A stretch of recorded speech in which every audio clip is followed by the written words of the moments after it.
السلام علیکم سامعین، آپ دیکھ رہے ہیں مکس سٹوری چینل۔ کہانی بھٹکا ہوا راہی کی 14ویں قسط پیش خدمت ہے۔ جہاز تک اسے نجمہ ملک خود چھوڑنے آئی تھی۔ وہ حیران رہ گیا کہ ان لوگوں کے لیے وی آئی پی والا کمرہ کھولا گیا تھا۔ اس کے پاس ٹکٹ بھی جہاز کی اکانومی کلاس کا نہیں بلکہ ایگزیکٹو کلاس کا تھا۔ ہوائی اڈے پر سختی اتنی تھی کہ مسافروں کے میزبان انہیں ہوائی اڈے کی حدود سے باہر ہی رخصت کر کے جا رہے تھے۔ بہت قسمت یا واقفیت والوں کو ہی حال کمرے تک جانے کی اجازت ملتی تھی، جبکہ نجمہ بیگم اس کے ساتھ لاؤنج تک چلی آئی تھی۔ اس کا چھوٹا سا اٹیچی کیس جہاز کے اندر چیک ان ہو گیا تھا اور ایک بریف کیس اس کے ہاتھ میں پکڑا ہوا تھا۔ بریف کیس کے ساتھ ایک چھوٹا سا خوبصورت ہینڈ بیگ تھا جس میں اس کا پاسپورٹ اور غیر ملکی کرنسی رکھی تھی۔ نجمہ بیگم نے اسے لندن ٹیلی فون نمبر فراہم کرتے ہوئے ایئرپورٹ سے فون کرنے کا طریقہ بھی سمجھا دیا تھا۔ بے فکر رہنا، کسی بات سے گھبرانا نہیں۔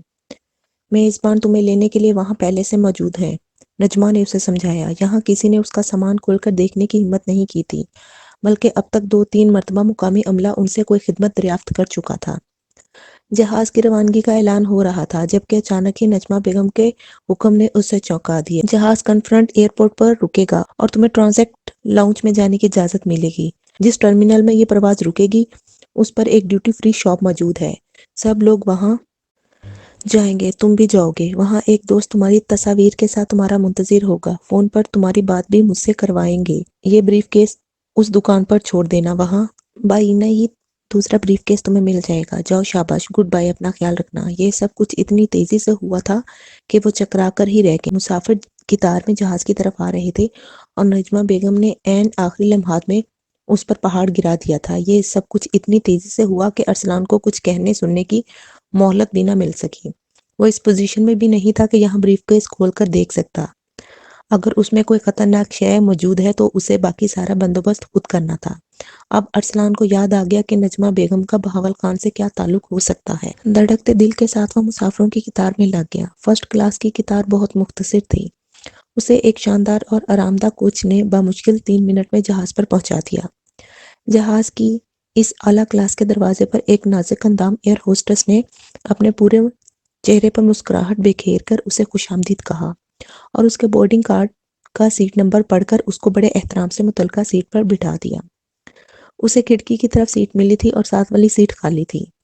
بار بار اس کا جی چاہا کہ بریف کیس کو کھول کر دیکھے، لیکن ابھی ہمت نہیں پڑ رہی تھی۔ جہاز کے ایئر کنڈیشن پوری رفتار سے چل رہے تھے، لیکن ارسلان کو اپنے ماتھے پر پسینے کے ننھے ننھے قطروں کا احساس ہو رہا تھا۔ ہتھیلی سے اس نے ماتھے کا پسینہ پونچھا اور کھڑکی کے شیشے سے باہر رن وے پر نظریں جما کر بیٹھ گیا۔ نجمہ بیگم نے اس سے بہت خطرناک کھیل کھیلا تھا۔ اگر اس بریف کیس میں ہیروئن موجود تھی تو اسے ارسلان کو ضرور بتانا چاہیے تھا، لیکن اس نے نہیں بتایا۔ ارسلان کو سمجھ نہیں آ رہی تھی کہ اس نے ایسا کیوں کیا۔ نجمہ ملک نے یہ سمجھا تھا کہ میں اس کا کہنا نہیں مانوں گا۔ اگر نجمہ بیگم اسے کوئی بھی کام کہتی تو وہ اس کام کے لیے کبھی انکار نہ کرتا۔ اس کے پاس نجمہ ملک سے سرتابی کی گنجائش نہیں تھی۔ اب وہ نجمہ کے ساتھ ایک گہرے راز میں شریک ہو چکا تھا۔ انہوں نے مل کر ملک صاحب کے خلاف سازش تیار کی تھی۔ اس سازش میں اس نے بہت اہم کردار ادا کیا تھا۔ اگر ملک کو بھنک بھی پڑ گئی تو وہ اس کی تکہ بوٹی کر ڈالے گا۔ وہ جانتا تھا ملک صاحب اپنے دشمن کو کتوں کے سامنے پھینک دینے کی طاقت رکھتے ہیں۔ اس کے پاس اس بات کا کوئی جواب یا جواز موجود نہیں تھا کہ آخر نجمہ بیگم نے اس کے ساتھ یہ زیادتی کیوں کی۔ جہاز کے مائک سے نشر ہوتی موسیقی تھم گئی اور ایک ایئر ہوسٹس قرآنی آیات کی تلاوت کے بعد جہاز کی روانگی کا اعلان کر رہی تھی۔ اعلان کے خاتمے کے ساتھ ہی جہاز کے انجنوں کی آوازیں بدلنے لگی تھیں۔ پھر اس نے آہستہ آہستہ رینگنا شروع کر دیا اور رن وے پر ایک طویل فاصلہ طے کرنے کے بعد جب جہاز نے پرواز کے لیے اڑان بھری تو ارسلان کو قدرے سکون کا احساس ہوا۔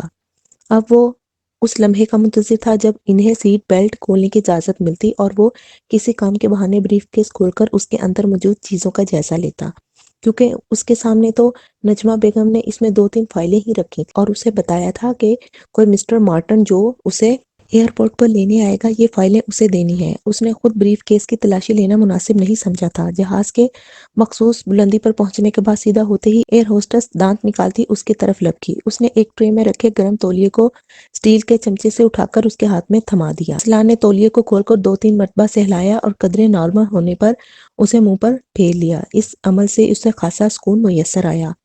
تولیہ واپس ایئر ہوسٹس کی ٹرالی میں پھینک کر اس نے اپنی جگہ کھڑے ہو کر بریف کیس اٹھایا اور اپنے سامنے ٹانگوں پر رکھ دیا۔ یہاں 2-3 اور لوگ بھی بریف کیس سامنے کھولے بیٹھے تھے۔ یہ شاید بزنس مین تھے اور جہاز میں بھی انہیں حساب کتاب اور جوڑ توڑ کی فکر دامن گیر تھی۔ بریف کیس کھول کر اس نے اندر موجود اشیاء کا جائزہ لیا تو اس کی حیرانی کی انتہا نہ رہی کہ بریف کیس خالی تھا۔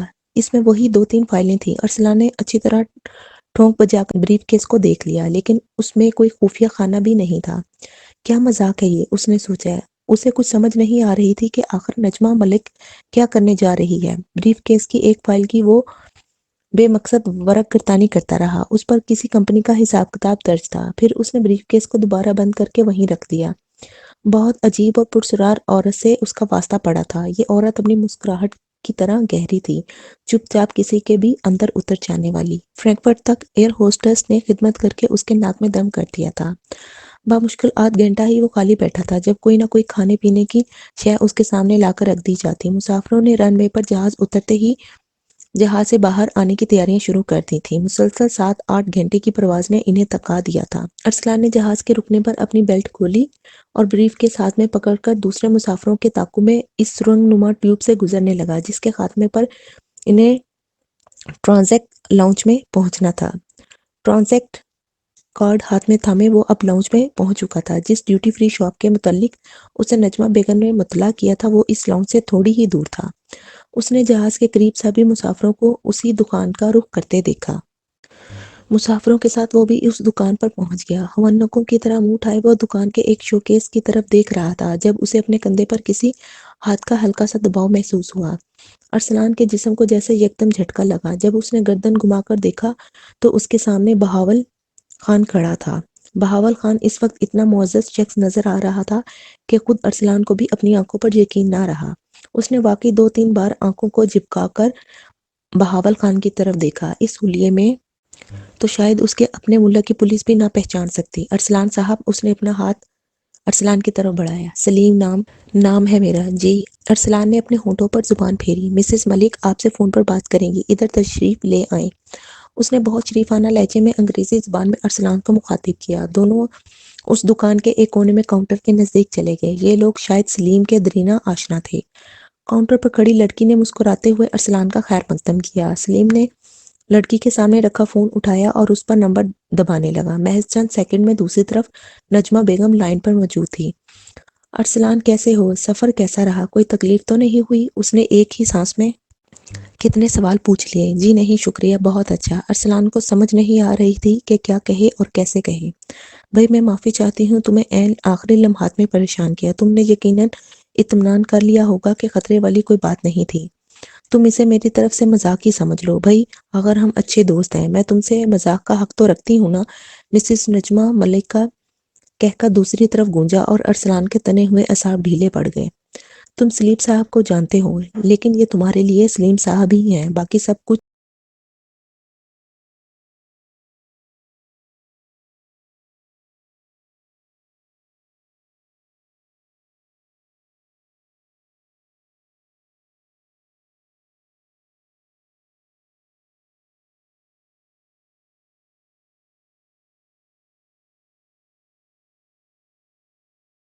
ارسلان مسکرایا۔ مسٹر ارسلان، یہ دنیا بہت بڑی ہے لیکن بہت مختصر۔ جانتے ہو کن کے لیے؟ اس نے ارسلان کی آنکھوں میں جھانکتے ہوئے 1-2 لمحہ توقف کیا، پھر خود ہی کہا، ان کے لیے جو اسے مسخر کرنے کا عزم لے کر نکلیں، ورنہ تو مختصر سی زندگی بھی پہاڑ دکھائی دینے لگتی ہے۔ تم نوجوان ہو، ٹیلنٹڈ ہو، چاہو تو ساری دنیا کو اپنے قدموں تلے رونت سکتے ہو۔ شاید تمہیں میری بات سن کر حیرانی ہوگی کیونکہ تم میرے اصل روپ سے بھی آگاہ ہو۔ میرا ایمان ہے کہ جو مشکل زندگی میں آتی ہے وہ ٹل نہیں سکتی۔ موت کا ایک لمحہ مقرر ہے جیسے زندگی کا، پھر ڈر کس بات کا؟ یہ سب سیاستدان، دانشور، تاجر، لیڈر وغیرہ، یہ سب لوگ آخر کیا کرتے ہیں؟ سب دنیا کو فتح کر لینا چاہتے ہیں، اپنے علم، اپنی دولت، اپنے ذہن اور اپنی قابلیت کے بل بوتے پر چھا جانا چاہتے ہیں۔ مسٹر ارسلان، یہ دنیا کمزوروں کے لیے تو بنی نہیں۔ میری ماں کہا کرتی تھی، بیٹا جو رات قبر میں آنی ہے وہ کبھی بستر پر نہیں گزر سکتی۔ پر تم نے کا راز سے زندگی میں قدم رکھ ہی دیا ہے، پھر واریر بن جاؤ، ہر لمحے چوکس اور تمام ہتھیاروں سے لیس، ورنہ ایک طرف چپ چاپ بیٹھ کر کٹتے رہو۔ میرا مطلب سمجھ گئے؟ سلیم نے بیئر کا خالی ٹن ٹوکری میں پھینکتے ہوئے کہا۔ ہاں سلیم صاحب، میں بہت اچھی طرح آپ کا مطلب سمجھ گیا ہوں، اس نے کہا۔ یہ بریف کیس لندن لے جاؤ، وہاں مارٹن کو سونپ دینا، تم سے ضروری ملاقات ہوگی۔ سلیم نے اسے ہو اس جیسا بریف کیس دیتے ہوئے کہا، شکریہ، تمہارا بھی شکریہ۔ اب تم چلو، جہاز روانگی کے لیے تیار ہے۔ خیال رہے تم ایک معزز بزنس مین ہو، خود کو بزنس مین پوز کرو۔ سفر بخیر۔ اس نے اپنا ہاتھ ارسلان کی طرف بڑھایا اور اسے گرم جوشی سے مصافحہ کر کے دکان سے باہر نکل گیا۔ ارسلان والا بریف کیس اس نے خود سنبھال لیا تھا۔ ارسلان کے وہم و گمان میں بھی یہ بات نہیں تھی کہ جب وہ سلیم سے بریف کیس موصول کر رہا تھا تو کسی نے اس کی 3-4 تصویریں بڑی پھرتی سے اتار لی تھیں۔ یہاں لوگ سفر کی یادگار تصویریں اتارنے میں مصروف تھے۔ ارسلان کو بالکل شک نہ گزرا کہ کوئی اس کی تصویر بھی اتار سکتا ہے۔ وہ بڑے اطمینان سے واپس جہاز میں آیا تھا۔ ٹرانزیکٹ لاؤنج سے جہاز میں واپس آتے ہوئے اس کا brief case X ray machine سے گزارا گیا، لیکن کسی نے اسے کھولنے کے لیے نہیں کہا۔ فرینکفرٹ سے لندن تک کا سفر تو بمشکل گھنٹے کا تھا، لیکن جہاز نے ہیتھرو پر آدھا گھنٹہ تک چکر کاٹے، جس کے بعد اسے یہاں اترنے کے لیے جگہ میسر آ سکی۔ غریب ممالک کی ایئر لائنوں کے ساتھ جہاں یہی سلوک کیا جاتا تھا۔ جہاز سے امیگریشن تک کا سفر اس نے بخیر و خوبی طے کر لیا۔ اس کے اندراج اتنے مکمل اور مستحکم تھے کہ یہاں کسی نے اس سے زیادہ الٹے سیدھے سوالات دریافت نہیں کیے، کیونکہ ہر سوال کا جواب دینے کے لیے اس کے پاس پہلے سے دستاویزی ثبوت موجود تھے۔ اپنا بیگ وصول کر کے اس نے ٹرالی پر رکھا اور اسے گھسیٹتا ہوا مسافروں کے تعاقب میں باہر لپکا۔ مسز ملک نے اسے سمجھا دیا تھا کہ یہاں گرین اور ریڈ چینل موجود ہے اور وہ بے فکری سے گرین چینل پر چلتا چلا جائے۔ واقعی وہ بے فکری سے چلتا چلا گیا۔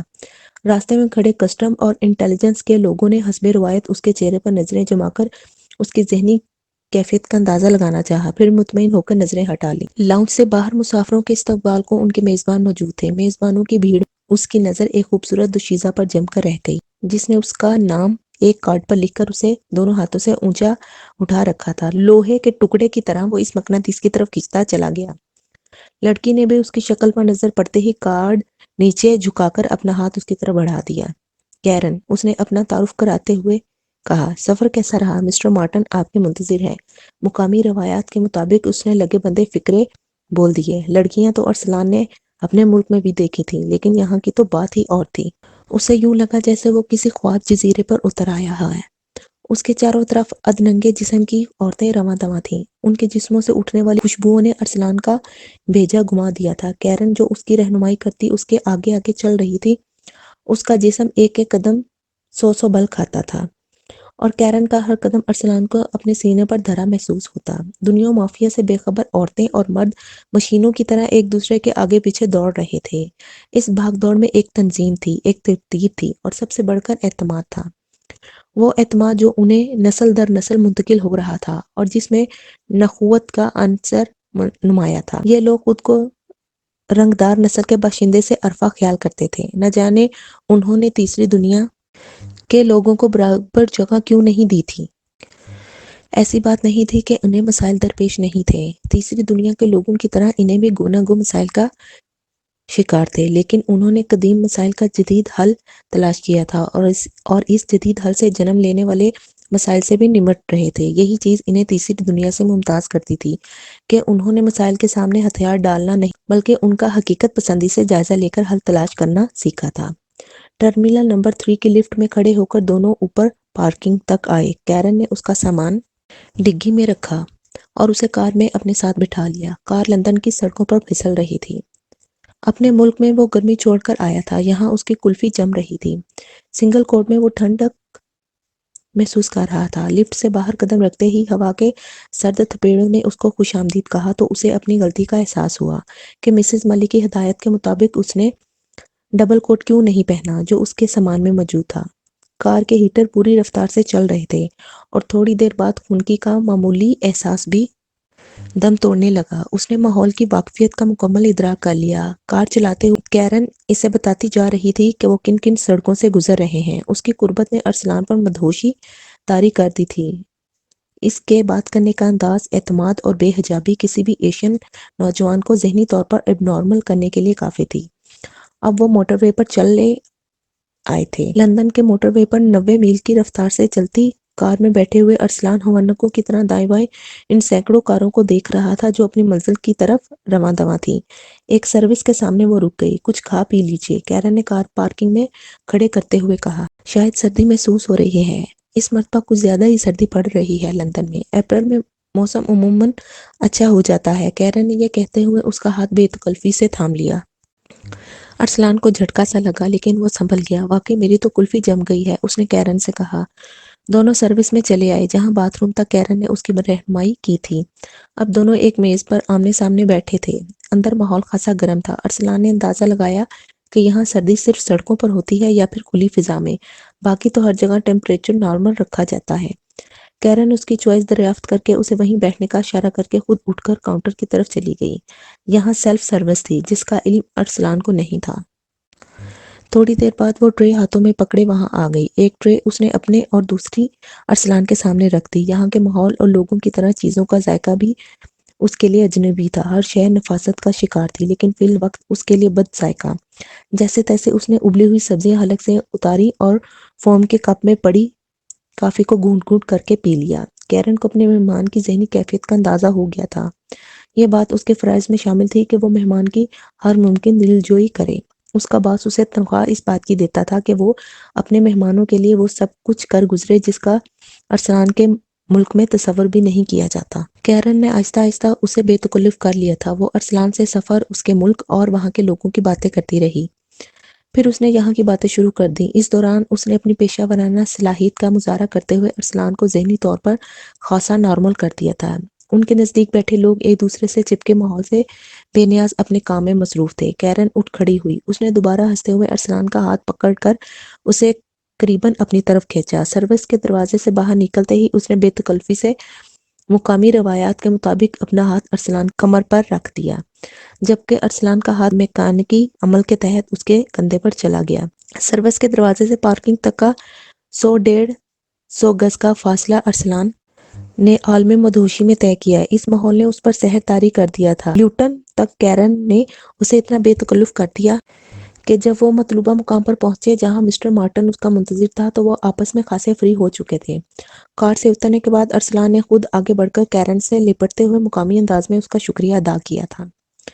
لیوٹن کی اس خوبصورت بستی کے گرم اور آرام دہ مکان میں اس کا استقبال مسٹر مارٹن نام کے ایک ڈھلتی عمر کے انگریز نے کیا جس کی کن پٹیوں سے سفید بال جھانک رہے تھے، لیکن اس کی جسمانی ساخت اور قد کاٹ دیکھ کر ارسلان کو اپنی جوانی حقیر دکھائی دے رہی تھی۔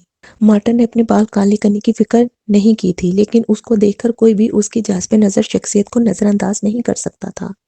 اس نے بھی ارسلان سے وہی کچھ کہا جو کیرن نے ہیتھرو ایئرپورٹ پر دریافت کیا تھا۔ کیرن کی میت میں وہ اب دونوں ایک آرام دہ بیڈ روم میں آ گئے جہاں اس نے قیام کرنا تھا۔ اس کمرے میں ٹی وی، ریڈیو اور ٹیلی فون سمیت دنیا کی ہر آسائش موجود تھی۔ کمرے سے ملحقہ باتھ روم کی طرف کیرن نے رہنمائی کر دی تھی اور کمرے کی الماری میں اس کے لیے سلیپنگ سوٹ موجود تھا۔ تم آرام کرو، سفر خاصا تھکا دینے والے تھا، رات کو کھانے پر ملاقات ہوگی۔ تمہارے دوست کو لینے جا رہا ہوں، کیرن تمہاری میزبانی کرے گی، کسی بھی چیز کی ضرورت ہو تو اسے بے تکلف بتا دینا۔ یہاں انڈین مسلمانوں کے ہوٹل اور دکانیں موجود ہیں، سب کچھ مل سکتا ہے۔ مارٹن یہ کہہ کر چلا گیا۔ ارسلان اسی شش و پنج میں مبتلا تھا کہ آخر اس کا کون سا دوست ہے جسے وہ لینے جا رہا ہے۔ اس نے کپڑے تبدیل کر لیے تھے اور اب ٹیلی فون پر نجمہ ملک سے رابطہ قائم کر لیا تھا۔ اس کے اندازے کے مطابق اس وقت پاکستان میں شام ڈھل رہی تھی اور نجمہ ملک کو اپنے گھر میں ہونا چاہیے تھا۔ جتنی جلدی یہاں سے فون پاکستان میں ملا تھا اتنی جلدی عام حالات میں اپنے ملک میں وہ مقامی فون بھی نہیں ملا سکتا تھا۔ نجمہ ملک نے حسب روایت بڑی چہکتی ہوئی آواز میں اسے لندن پہنچنے پر نیک خواہشات کا پیغام دیا۔ اس نے ارسلان کی 2-4 باتوں سے اندازہ کر لیا تھا کہ لندن کی فضاؤں اس کے ذہن کو مسخر کر لیا ہے اور یہی وہ چاہتی تھی۔ اب شکار اس کے سنہری پنجرے میں پھنس چکا تھا۔ ارسلان نے اس سے پوچھا تھا کہ رات کو کس دوست سے ملاقات ہوگی۔ بعض باتوں کا مزہ تب ہی آتا ہے جب ان کا انکشاف اچانک ہو۔ بہرحال تم خوش ہو جاؤ گے، مسز ملک نے دوسری طرف سے ہنستے ہوئے کہا۔ شاید وہ ابھی ارسلان کو کچھ بتانا نہ چاہتی تھی۔ تھوڑی دیر تک ادھر ادھر کی باتیں اور مقامی ماحول سے کچھ مشورے دینے کے بعد اس نے فون پر خدا حافظ کہہ دیا۔ ارسلان اب آرام دہ بستر پر ڈھیر ہوا سوچ رہا تھا کہ آخر وہ پرسرار مہمان کون ہو سکتا ہے۔ یہ سوچتے سوچتے وہ نیند کی آغوش میں سما گیا۔ ایک خوبصورت نیند، ایک خوبصورت خواب، جہاں کیرن اس کے لاشور میں دبی سفلی خواہشات کے مطابق اس کے سامنے سر تسلیم خم کر رہی تھی اور وہ راجہ اندر بنا بیٹھا تھا۔ اس کی آنکھ کھلی تو اجالا رخصت ہو چکا تھا۔ برطانیہ میں شام جلدی اترتی اور دیر سے جاتی ہے، اس کا احساس اسے نہیں تھا۔ بستر سے اٹھ کر اس نے طویل انگڑائی لی اور پھر خود کو تازہ دم کرنے کے لیے غسل خانے کا رخ کیا۔ جب تیار ہو کر باہر نکلا تو کیرن دروازے پر اس کے منتظر تھی۔ شاید اسے اندازہ ہو گیا تھا کہ مہمان جاگ چکا ہے۔ کیرن کی رہنمائی میں وہ ڈرائنگ روم کی طرف چل دیا، جہاں اس کا مہمان دوست بھی اس کا منتظر تھا۔ مارٹن اور مہمان ٹی وی پر کوئی پروگرام دیکھ رہے تھے۔ اس کی آمد پر دونوں نے گردن گھما کر دیکھا اور اپنے مہمان پر نظر پڑتے ہی ارسلان ٹھٹک کر رک گیا۔ یہ بہاول خان تھا۔ ہماری دوسری ملاقات بھی اچانک ہی ہوئی۔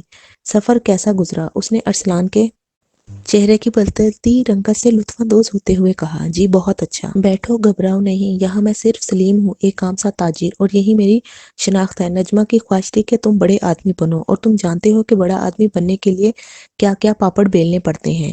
اب تم میدان میں آ گئے ہو، اعتماد پیدا کرو۔ میری بات یاد رکھنا کہ ہمارے ملک میں دولت حاصل کرنے کے ذرائع پر بحث کرنا صرف بیکار اور اخباری لوگوں کا دھندا ہے۔ دولت حاصل کرنا ہی اصل میں اہم بات ہے، اس نے کیرن کو جوس لانے کا اشارہ کرتے ہوئے کہا۔ ارسلان اس کے سامنے آرام دہ صوفے پر دھنسا بیٹھا تھا۔ اس کو ابھی تک یقین نہیں آ رہا تھا کہ یہ شخص جو مسلسل فلسفہ بول رہا ہے اس کے ملک کا بدنام سمگلر ہے، اور یہاں کتنے اطمینان سے اسے جدید اخلاقیات پر درس دے رہا ہے۔ تمہیں اس بات کا علم ہے کہ ہمارے ذرائع آمدن کیا ہے، تو پولیس اور اعلیٰ حکام کو کیسے علم نہیں ہو رہا ہوگا؟ لیکن تم نے دیکھا وہ پالتو کتوں کی طرح میرے قدموں میں لوٹتے ہیں۔ تم نے دیکھا شہر کی کتنی بڑی بڑی انجمنوں کا میں سرپرست ہوں۔ سیاستدانوں سے میرے تعلقات کی خبریں تم اخبارات میں پڑھتے ہی ہوں گے۔ یہ سب کچھ اس لیے کہ میں ایک دولت مند انسان ہوں۔ جن لوگوں کو میں اپنے مقاصد کی بجا آوری کے لیے خریدتا ہوں، انہیں صرف پیسوں سے غرض ہے۔ میں تمہیں اندھیرے میں نہیں رکھنا چاہتا۔ تم ایک کامیاب چکر لگا چکے ہو۔ اس محنت کا انعام تمہیں 2 لاکھ کی صورت میں ملے گا۔ تمہارے دیگر تمام اخراجات بھی ہماری ذمہ رہے۔ یہ تمہاری مرضی پر منحصر ہے کہ تم روپیہ کس کرنسی میں اور کہاں لینا چاہتے ہو۔ اگر یہاں اکاؤنٹ کھولنے کا ارادہ ہے تو یہاں لے لو، اگر پاکستان میں کسی جگہ چاہے تو وہاں مل جائیں گے، لیکن میں نے کوئی پھیرا ارسلان طلسم ہوشربا میں پھنس گیا تھا۔ اپنا بیگ لے آؤ، بہاول خان نے مسکراتے ہوئے کہا۔ ارسلان کسی سحر زدہ معمول کی طرح اٹھا اور کمرے سے اپنا بیگ لے آیا۔ اسے کھول کر اچھی طرح دیکھو، اس میں کیا ہے؟ بہاول خان نے کہا۔ کچھ نہیں، میں نے خود چیکنگ کی تھی، ارسلان بولا۔ پھر بھی احتیاطاً دوبارہ دیکھ لو۔ دوبارہ اس نے سارے کپڑے نکال کر دیکھے، اندر اور کچھ بھی نہیں تھا، نہ ہی کوئی خفیہ جیب نظر آ رہی تھی۔ ارسلان حیرانی سے اس کی طرف دیکھتا رہا۔ مسٹر مارٹن، بہاول خان نے مارٹن کی طرف دیکھ کر اشارہ کیا، جو ارسلان کی حالت سے مسکراتے ہوئے لطف اندوز ہو رہا تھا۔ مارٹن نے میز پر پھلوں کے نزدیک رکھا چاقو اٹھایا اور بیگ کو نیچے حصے سے کاٹنا شروع کیا۔ اس کے دیکھتے ہی دیکھتے وہاں سفید رنگ کی 10 تھیلیاں موجود تھیں۔ ارسلان حیرت سے یہ سب کچھ دیکھ رہا تھا۔ اسے لا علم رکھ کر استعمال کیا گیا تھا۔ اس صورتحال نے اسے گڑبڑا کر رکھ دیا تھا، لیکن یہاں وہ منفی جذبات کا اظہار نہیں کر سکتا تھا۔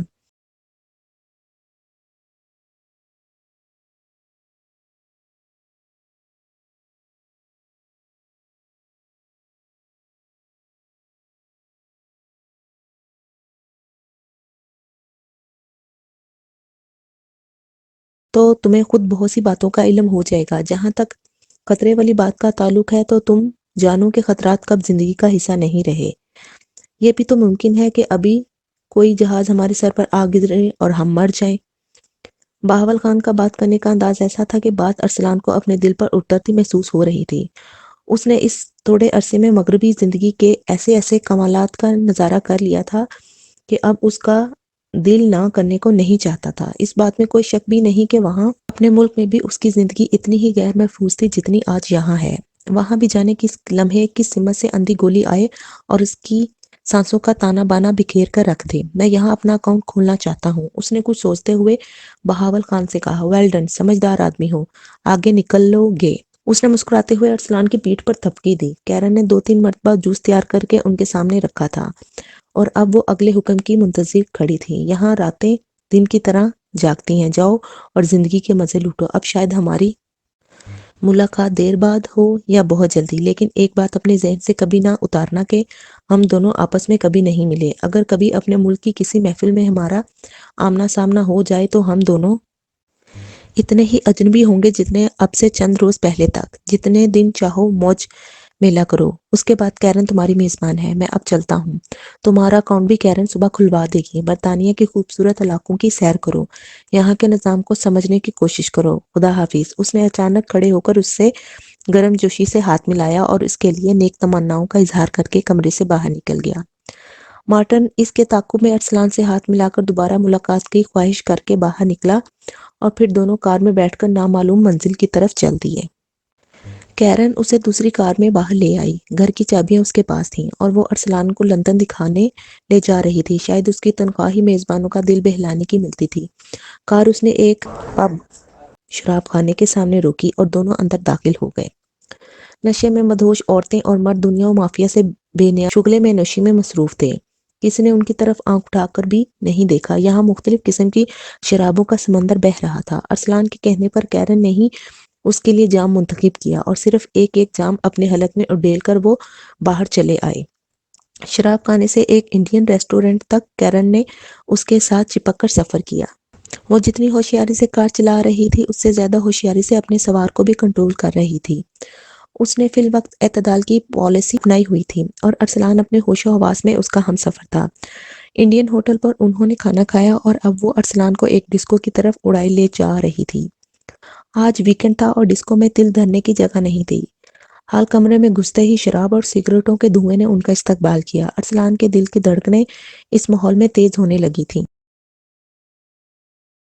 یہی تھی وہ دنیا جو نجمہ ملک اسے دکھا کر پھنسانا چاہتی تھی اور وہ اس دنیا کی دلدل میں گہرا اترتا چلا جا رہا تھا۔ ارسلان یہ بھول چکا تھا کہ عشق و محبت کے اس طلسم و شربا کو آنے والے رستے تو بے شمار ہیں۔ واپس جانے کا دروازہ کسی پر نہیں کھلتا، لیکن اس نے واپسی کے متعلق سوچا ہی کب تھا؟ وہ تو اس عالم رنگ و بو میں آگے اور آگے، بہت آگے نکل جانا چاہتا تھا۔ رات ایک پہر بیت رہی تھی جب وہ کیرن کے وجود کا حصہ بنا گھر تک پہنچا۔ اب اسے کیرن سے کوئی جھجک محسوس نہیں ہو رہی تھی۔ کیرن بھی اب اس کے نزدیک عارفہ اور نازنین جیسی ہی کوئی لڑکی بن چکی تھی۔ ایسی درجنوں لڑکیوں سے اس کا سابقہ زندگی میں رہتا تھا۔ اس نے جان لیا تھا کہ عورت خواہ اس کا تعلق کسی بھی رنگ و نسل اور ملک و قبیلے سے ہو، مرد کے لیے بالآخر عورت بن کر رہ جاتی ہے، اور وہ اپنے حسب و نسب کی پہچان سے نہیں بلکہ اپنے جسم کی پہچان سے جانی جاتی ہے۔ رات دونوں نے ایک ہی خوابگاہ میں بسر کی۔ مغربی اتوار میں ڈھلی کیرن نے اسے سرور و انشاد کے ایسے اندیکھے جہان کی سیر کروائی کہ وہ دنگ رہ گیا۔ یہ سب اس کے لیے نیا لیکن زندگی کا سب سے خوبصورت تجربہ تھا۔ کیرن اس کی نس نس میں نشے کی طرح اتر گئی تھی۔ صبح دیر تک دونوں اپنی جسمانی حالت سے بے نیاز مدہوشی کی نیند سوتے رہے۔ شاید ان لوگوں کی صبح کا آغاز ہی دوپہر سے ہوتا تھا۔ جب اس کی آنکھ کھلی تو کیرن اپنے جسم سے تولیہ باندھے باتھ روم سے باہر آ رہی تھی۔ ارسلان کی شکل پر نظر پڑتے ہی اس کے ہونٹوں سے مسکراہٹ چپک گئی۔ صبح بخیر کہتے ہوئے اس نے رات خدمت میں کوئی کمی رہنے پر معافی مانگی اور کمرے سے باہر چلی گئی۔ ارسلان جب نہا کر باہر نکلا تو وہ ہونٹوں سے ایک سگریٹ لگائے چائے سمیت اس کی منتظر تھی۔ تھوڑی دیر بعد دونوں ناشتے کی میز پر موجود تھے۔ ناشتہ کیرن نے مشرقی انداز میں بنایا تھا۔ اس نے ناشتے کی میز پر ہی ارسلان سے اس کی اپنی مرضی کی کوئی جگہ دیکھنے کے متعلق پوچھا۔ ارسلان کے لیے فی الوقت کیرن کے وجود سے زیادہ اور کوئی دلچسپی نہیں تھی۔ اس نے جب جواب دیا تو کیرن بے ساختہ قہقہ لگا کر ہنس دی۔ اگر مجھے ہی دیکھتے رہے تو بور ہو جاؤ گے، پھر میں کہاں بھاگی جا رہی ہوں؟ یہ کہتے ہوئے اس نے ٹیلی فون پر ہی 2-3 جگہ نمبر گھما کر کچھ ریزرویشنز کروائی اور تھوڑی دیر بعد وہ کار پر لندن جا رہے تھے۔ ایک ہفتے میں اس نے ارسلان کو ایسے ایسے جہانوں کی سیر کروائی کہ اب وہ رہ رہ کر اس کے دل میں یہاں بس جانے کی خواہش مچلنے لگی۔ اس کا بینک اکاؤنٹ لندن میں کھل گیا تھا۔ قریباً ہر روز اس کی فون پر نجمہ ملک سے بات ہوتی تھی، جو اس کے جذبہ شیطانیت کو مزید میز لگاتی رہتی تھی۔ اس نے ارسلان کے اندر موجود تمام بشری کمزوریوں کو اس ڈھنگ سے ایکسپلائٹ کیا تھا کہ ارسلان جکڑا جا چکا تھا۔ ہر نئی فون کال پر وہ اس کے ضمیر کے گرد ہوس کی ایک مضبوط گرہ لگاتی جا رہی تھی۔